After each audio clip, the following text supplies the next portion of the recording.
Did you get interested in this play? Whatever you want to talk about. All right.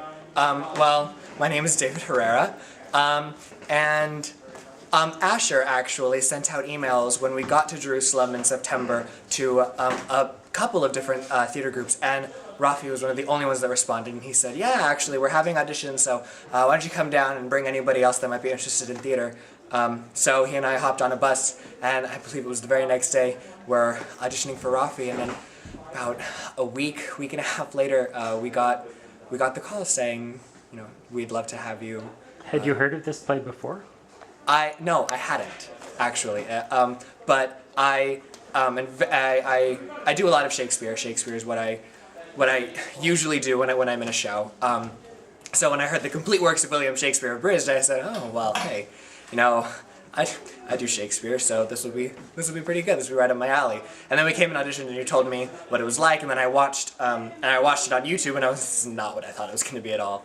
But it's really good, and I really liked it, and I laughed a lot. So I knew that if I was laughing, and that if I really liked it, then I definitely would be able to do it. Do you think this play is just a gag, or do you think it actually captures something of Shakespeare?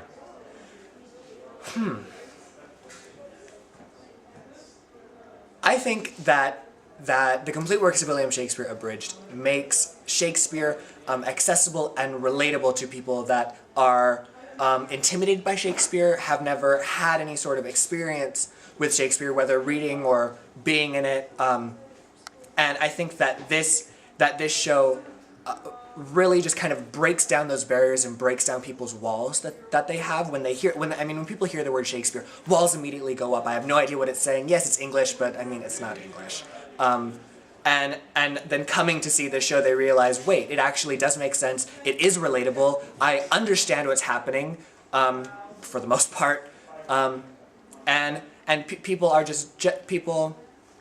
people when they walk out, have a different view of Shakespeare if they came in with reservations or hesitancies. Did anything about this whole experience surprise you?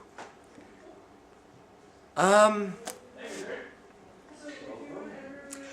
was a little surprised. Being in this show kind of gave me a glimpse into the Jerusalem Shakespeare, or the Jerusalem theater crowd, and I was surprised to see how many English-speaking theaters there are, and how people get really, really into it. And I was really expecting, if there was going to be any sort of community theater here, that it would be all in Hebrew, and that people just, it wouldn't be a big thing, and people just wouldn't be interested and wouldn't really go to it. But then when I started this, then I realized, wait, hang on, this is actually, there's actually a big theater scene here, and people really seem to enjoy it, whether it's English or Hebrew. We in the audience thought that the play was perfect, but were there any mistakes, or were there any favorite Adlibs that you liked?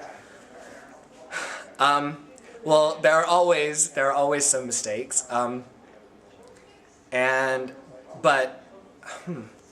favorite Adlibs. For example, tonight he said Didi. Your parents liked you so much that they named you the same thing twice. Right. I thought that was hilarious. that was really good. My favorite, it's not really an ad-lib anymore since we do it every night, but it started as an ad-lib in rehearsal. When Stephen kind of pushes Ophelia's ego, and he says, you jumped the gun a little bit. Do you have that problem often? Everybody, when Nativ came to see it, everybody was laughing, and we still talk about it. We still talk about it back at base. So, that's just one of my favorites. So when you're not acting, what do you do, and what's next for you? Well, at this point, what I do when I'm not on stage is just a whole bunch of school. I just graduated high school in May, so I've always been very, very busy with school.